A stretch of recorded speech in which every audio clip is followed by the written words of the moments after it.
Hi, this is Jürgen from Accent Label Automation. I'm standing in front of our AXL40, which is a pouch labeler with an automatic feeder on the front.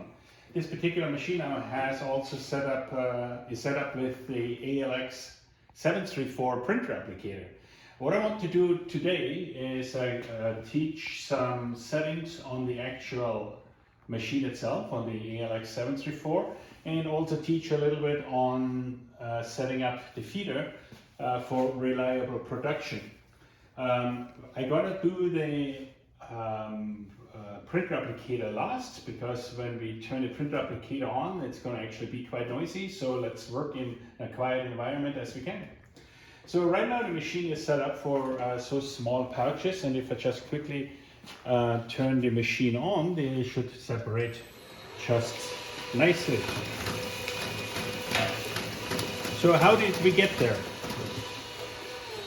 As you can of course appreciate, when you separate a pouch with the zipper leading, you have a thicker part and a thinner part, of course.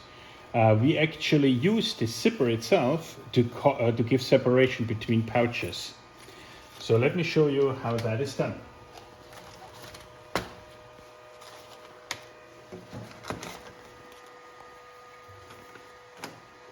I'm just getting my pouches out of the machine here.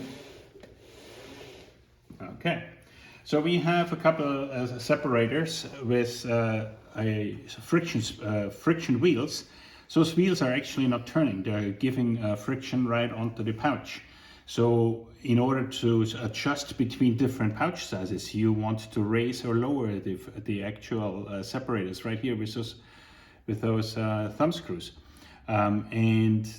And the adjustment is very sensitive actually, depending on your pouch. Of course, you don't want to make full turns. You want to maybe make an eighth of a turn, a quarter of a turn in one direction or another in order to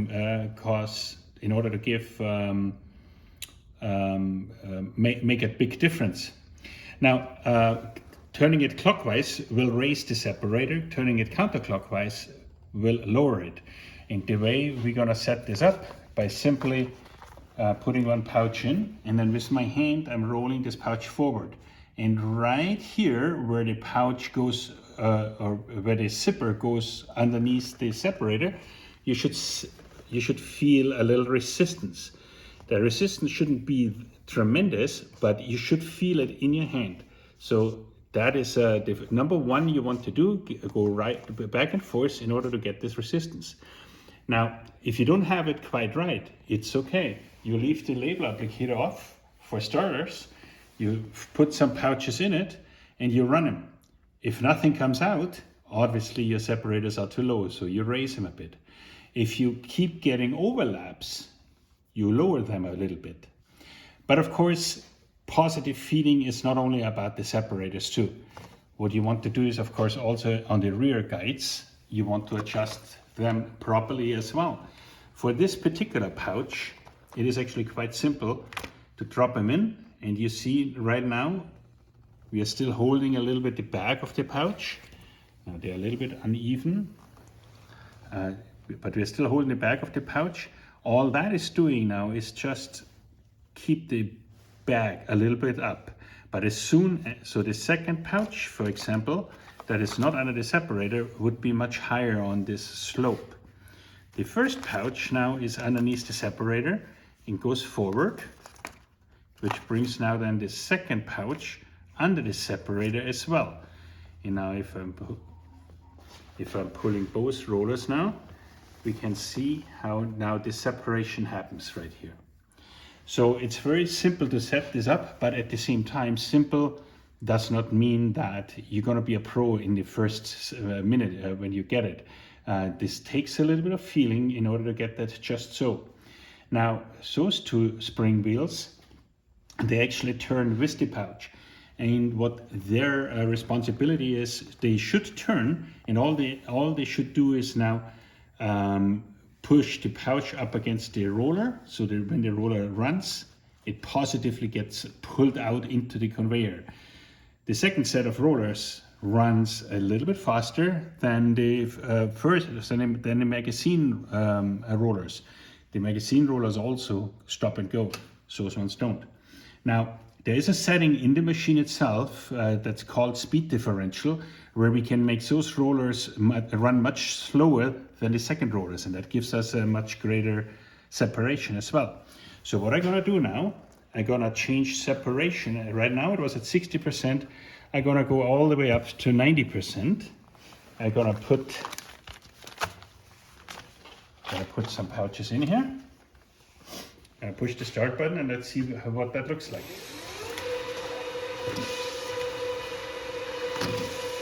So this is a very, very high separation, as you can appreciate. And nobody needs this kind of separation, right?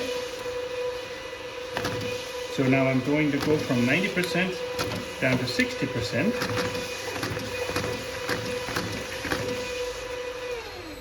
And now let me try to go from 60% down to 40%.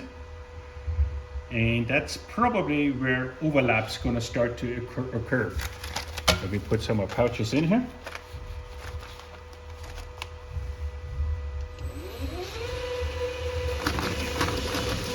Yeah, so there you go. So overlaps have something to do with, of course, how low the separators are, but it all mainly has something to do with the speed differential as well. So if you have too many overlaps, it's not always just the separator, it could also be the speed differential. So I'm gonna bring the speed differential up to 60% again, grab some pouches, and everything should be just fine. The speed differential will be different with different pouches, but in and around the 40 to 60% range is usually where we set things up. So there was one overlap, and I probably could set up the separators a little bit tighter in order to reduce those overlaps. Now this is this machine running at 100% speed. If I turn down 100% speed, means the maximum speed the label applicator can dispense labels at. So if I go down to 50%, which is half of the speed things are set up at, then it looks like this. So now, nothing ever needs to run at 100% speed if I can't keep up loading. You want to set up the speed on the machine so you comfortably can keep loading pouches in it. Where is that at? Is that at 50%? Is that at 80%? Is that at 100%? I don't know. It also, of course, depends what kind of label head model you have.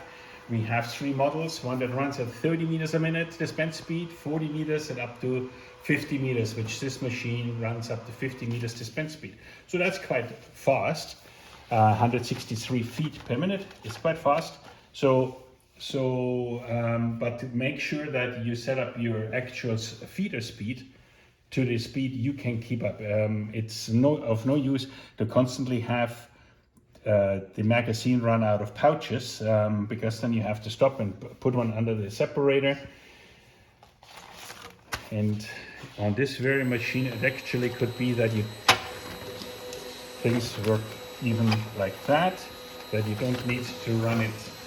That you can also run it empty and put things under. So, but this always depends on the pouch itself as well. Okay. So I set this back up to 100. Okay. Now, the transition between friction feeder and conveyor belt is, of course, important. When we ship a machine, things can shift. Maybe the height of this changed, maybe the height of that changed. You have on the bottom, you have telescoping legs with 3 set screws. If you open the set screws, you can change the elevation of either the conveyor or the feeder. You want to make sure that the roller of the feeder is parallel or in line with the actual conveyor belt. So if this one is slightly higher, that's okay, but if it's slightly lower, that's probably not okay. The transition between here and here is crucial in order to put the pouches onto the conveyor straight. If that elevation is not quite there, you could skew the pouch going onto the conveyor. Subsequently, your label application will be skewed. And then of course this orange roller is also responsible for pulling the pouch out from the feeder and positively placing it onto the conveyor. Now this thing of course can move back and forth like so. Make sure it's kind of in the middle of your feeder and all be good. So much about the feeder. There are of course specific manuals on the feeder as well, but this should just be a little bit of a crash course in order how to know how to set this up. And from now on I shall switch over to the AXL40. Okay, now let's talk about the AXL40 high-speed printer applicator. You can look at this machine as being actually two separate machines, two different machines in one chassis. You have on this side, you have the printer side, and on that side, the applicator side. So this side does everything that has anything to do with application of the label, and that does everything it needs to do for printing on the label. Subsequently, it has two screens, one that really only deals about label application and another one that deals about label printing. There are a couple overlaps and we're going to be talking about them. But let me first open up the cover here. Number one, of course, what you want to do is thread the label, the actual head, thread it correctly with labels. So before I go through that, let me quickly give some components a name so we actually know what we're talking about. So here of course we have the ribbon that is responsible for printing onto the label. Right here is the unwind spool and right here is the rewind spool. Now make sure you have a core on the rewind spool. Don't put the actual ribbon right onto the rewind spool without a core, because when you want to change it out, it's going to be a painful process getting the spent ribbon out of the rewind spool. So make sure there is a core, an empty cardboard core, that the labels wind on it.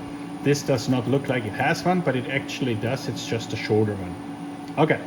Now down here we have the print head that is responsible for actually printing. Do not wash, do not wipe the print head when the machine is in online mode. Make sure the machine is switched off, turned off, not just offline, but actually powered off before you put any kind of cleaning utensils onto the printer. If you have any kind of cleaning markers, or if you use a wet rag or anything like that, and you leave the machine in online or powered on, you will fry out the print head. Now, it will happen sooner or later that you need to exchange the print head, whether it's because of usage or because of somebody made a mistake. Sharp objects will do just as much harm than water when it's powered on.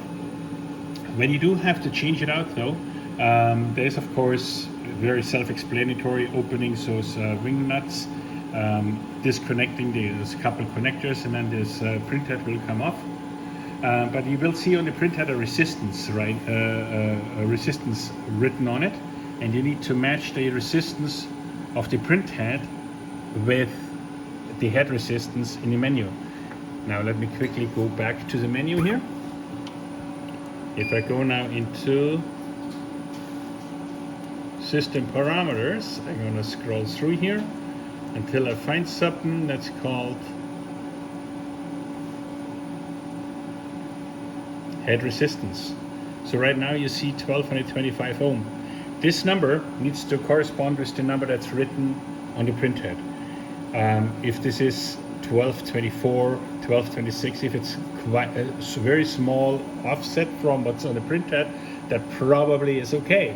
But if you have 10, 20 or 100 ohm difference, you will significantly reduce the lifetime of your print head. So make sure this number and the number on the print head is the same. Okay. Now let's go back inside the machine. You have here a teardrop dial, and that is the pressure the print head pushes onto the ribbon in order to transfer the ink. The machine comes as default under number 2. You can lighten it into number 1 or go clockwise to number 3 in order to put more pressure on it. Don't ever make changes on 2 different components without testing once. Make a change on one component, test, make a change on another component, test. Why am I saying that? Because this is the first thing people see, and they change from 2 to 1 or to 3, while they at the same time go into the printer itself and change the print contrast. So 50% print contrast right now, the machine goes all the way up to 110. So the tendency, of course, is my print doesn't look good, my print is too light, let me increase the heat. Print contrast equals heat. So let me increase the heat at the same time as I'm turning the dial from 2 to 3. Was it required to do both? Was it only required to do one? Well, you don't know if you don't test between them two. So make sure only to do one at a time. Now, let's quickly talk about the labels. The unwind spooler, of course, the labels go around like that. You, of course, have a threading diagram right here. Now, this threading diagram may or may not be very legible to you. So the best way of going about is maybe taking a picture of the actual threading of the machine and have that in your cell phone, and it probably will assist you sometimes a bit better than this diagram. However, what you want to do is now, once you thread the label, you need to have the label. You need to have the label and inside that ski back here. I need a pointer.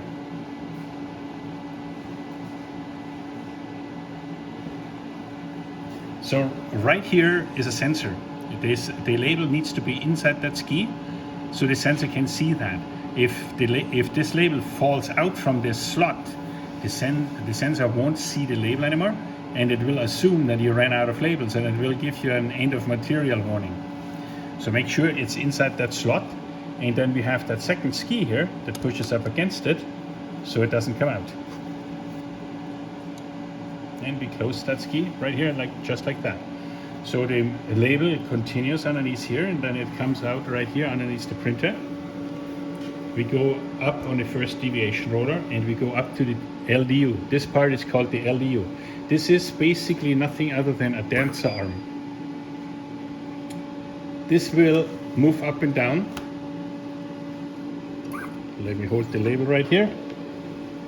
This will move up and down as the labels are being dispensed. That part is responsible for you being able to print slower than what you apply. So you can print at, let's just call it at 10 meters a minute, but you're applying at 50 meters a minute, or thereabout. So this allows you to actually have a different print speed than application speed. And that's why this machine is a high-speed applicator, because most of the time you cannot print faster than 16 inches per second. That translates, which is this machine, that translates to 25 meters a minute. So the print speed already at top speed is already half of the application speed. But because there is a space between pouch to pouch or label to label, this LDU now the printhead can now keep printing to replenish the LDU, or dancer arm. Okay, so now we go right back down to this bench edge, making sure that the labels go through the label sensor. This machine has two label sensors. It has one here that's responsible for knowing when to stop the label for application. It has another one right here that tells the printer where to start and stop printing. You can use this machine as a printer applicator, or you use it as an applicator only. Regardless which way you go about, both systems need to know how long the label is. Now, of course, I have a red screen on both here, but let me quickly show you what I mean.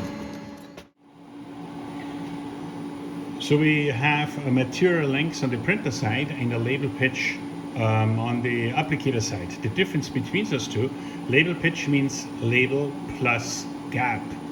Material length means only label, only the length of the label. The printer only needs to know when it can start and stop printing, but the applicator needs to know when the next label starts. So hence it needs to know how long the label is, plus it needs to know how long the gap is. So this number would always be a couple of 3 millimeters more than the material length. So when you apply only, when you don't use the machine as a printer applicator, you actually manually need to go in here and tell the machine how long the material length is, okay? If you print, your print software will send the data stream that will already set that up, because you will set up the lengths of your label in the actual print software. But if you apply only, you need to manually do that here. And right here you need to do that as well. And the two ways you can do that is by label pitch, going to label setup and label pitch and putting that label pitch in here. Or when you're in offline mode, you can hold this double arrow button and the same thing will happen. 73.5. So there you go. It read a half a millimeter more adjusted. So what we just did, we taught the machine now how long the label is. What we can do now from here, after we have all our settings properly set up, we go into machine setup and we save that profile. When you save a profile in machine setup, what you're actually saving is label position on the pouch and label length. Nothing else is saved with that. Now, let's go over to the printer side. It could be that you just printed a bunch of labels and now you're done with that job, but there is still a few there. Let me quickly upload an image.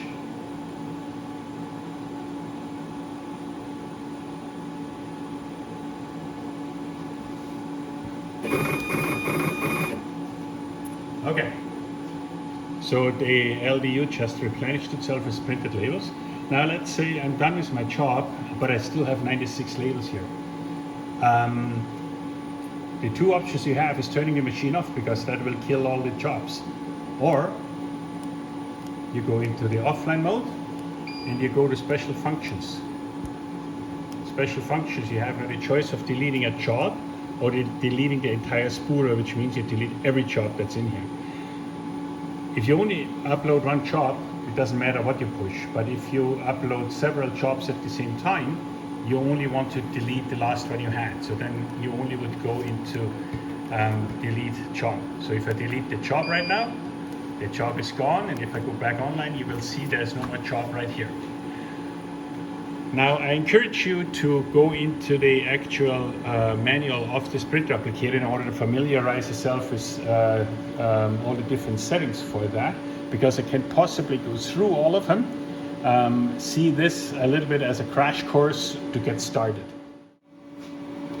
Okay, so after we gone through the menu here, a couple of more settings here. Right here we have a label sensor for the actual printer that is responsible for telling the printer when to start and stop printing, which is different from the label sensor that's on the dispense edge that is responsible for telling the machine when to stop the label. So this, you can adjust the sensor of the label sensor of the printer side by turning this wheel here. It goes from 0 all the way up to 85. So just make sure that it is inside the width of your label, whether that is now on 25 or 65 or what have you. It wants to be inside. If you run a 1-inch label and you have that on 70, you will get a no gap found error. So make sure that this is in around the width of how wide your label is. And then we come around to the dispense edge, and we of course have to make sure that this sensor also is seeing the label. You see how right now the yellow LED is on. When I push it into the label, it goes off. So this sensor needs to be somewhere inside the label material as well. So there's one other setting that you perhaps find important, and that is called label stop offset. Label stop offset means when does the label stop once the sensor saw the gap. You want to adjust that in such a way that the edge of the label is going to be parallel with the edge of the dispense edge. You can maybe overlap by 1/8 of an inch, have an 1/8 of an inch label sticking out from the dispense edge. But if you have any more sticking out, it possibly will happen to you that the pouch grabs the label without the machine actually dispensing it, which will give you irregular application, of course. Now, label stop offset is in the applicator side when we go into label setup and we type in label stop offset 75. So if I make that number lower, the label will then will move up on the dispense edge, and if I make that number higher, the label will come out from the dispense edge. So make sure you adjust that so label edge and dispense edge are just about even. When you are in online mode, right here, then you can also make changes to your position of the label on the pouch. Push button number 4, and this is now another offset number, but that is now not the stop offset, that is the opposite, the start offset. When does the label start to dispense once the machine got a trigger? Right now that is set at 132.4 millimeters. If you want to make the label, if you want to have the label travel to the front, you make that number smaller. If you want to have the label travel to the back, you make that number larger. So all our systems are set up with a voltage regulator. The voltage regulator, depending on what kind we get at time of purchase of your machine, this particular voltage regulator has an on and off switch on the rear, and that will kill power to label head and conveyor. It will regulate your voltage up to 10% of irregularities, so you cannot assume that if you pump in 130 volts that it will regulate it down to 110, because it will only work to 10% of its nominal error. So make sure you connect the machine to clean dedicated house power, 110 volts. Dedicated meaning only this machine on that one circuit, and the machine will perform for you quite well that way. So let me quickly talk about some common errors that are made. There is of course a lot of booby traps that you can find yourself in. I cannot possibly talk about every eventuality that you can run into. I can only talk about a few. So please give me a call when you have any kind of trouble that you can't work yourself through. I will definitely help you in sorting that out. But let me just talk about a couple issues that are frequently overlooked. Closing the label rail. If you don't close the label rail and leave this loose, the machine will go into error. So let me just dispense a few labels and show you what I mean by that. I'm lifting up the head right now so I don't jam the labels into the conveyor belt. So now both are offline. I'm just gonna do this. So you see the dancer arm moving very little. This will be even less moving if the label rail gets down to lesser diameter. Then there will absolutely no dancing happening here. If that is the case, the machine will go into error saying out of material, out of labels. So you can fix this by simply just closing that label rail, because now when you dispense a label, there is much more of a move here, right? So eventually, and if right now I was just dispensing manually, if you're in high-speed production and you don't have that closed, it will go into error for sure. So make sure this is closed.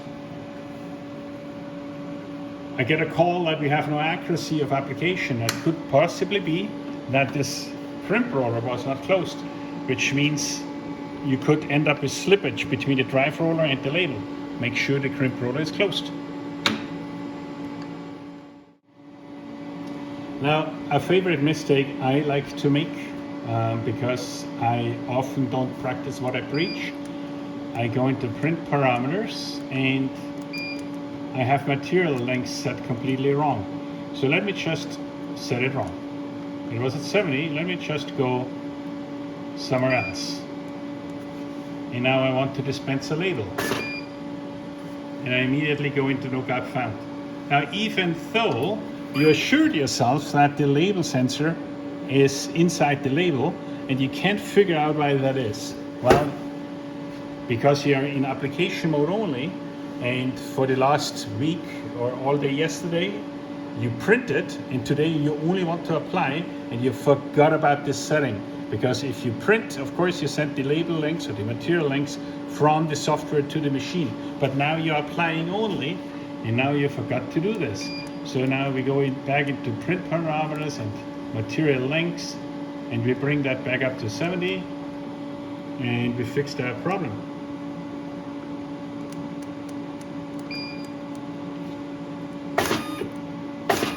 And so, now I mentioned to you to make sure that this crimp roller is closed. And there is another term that you should know as well, and it's called the press roller, which is this one. That one is really responsible for proper print on your label. That one is responsible for forwarding the labels in the same speed as the printer wants to print. If that one slips, you will get distorted print or no print at all. So the machine, of course, cannot even do anything with that completely open. It will actually say press roll here and press roll there, and you can't get rid of it. So you actually do have to close that. So this is not the press roll, this is the crimp roller, that is the press roller. And as soon as I close that, this area is lifted, and that area changes to cover open area, which is this limit switch here. But I don't think you need to use this limit switch for anything other than when you find yourself that you shut the machine down on the wrong spot. What do I mean by that? You have this cover closed, so the cover is closed right now, and you're done with the job, and now you want to switch labels and ribbon. You turn the machine off, which will make the machine turn off now with the print head down. Well, if the print head is down, you cannot thread labels or ribbon, okay? So before you shut the machine off, open the cover, and then walk behind the machine and turn the machine off. And now the print head will be on top, and you can take labels out and put new labels in. Now when you change labels out, do it like so. Open your crimp roller, open your press roller, unwind a few turns of your scrap paper, bring it around, take it out from underneath the friction roller, open your press roller, and now all you need to do is re-roll them onto your ladle reel, like so.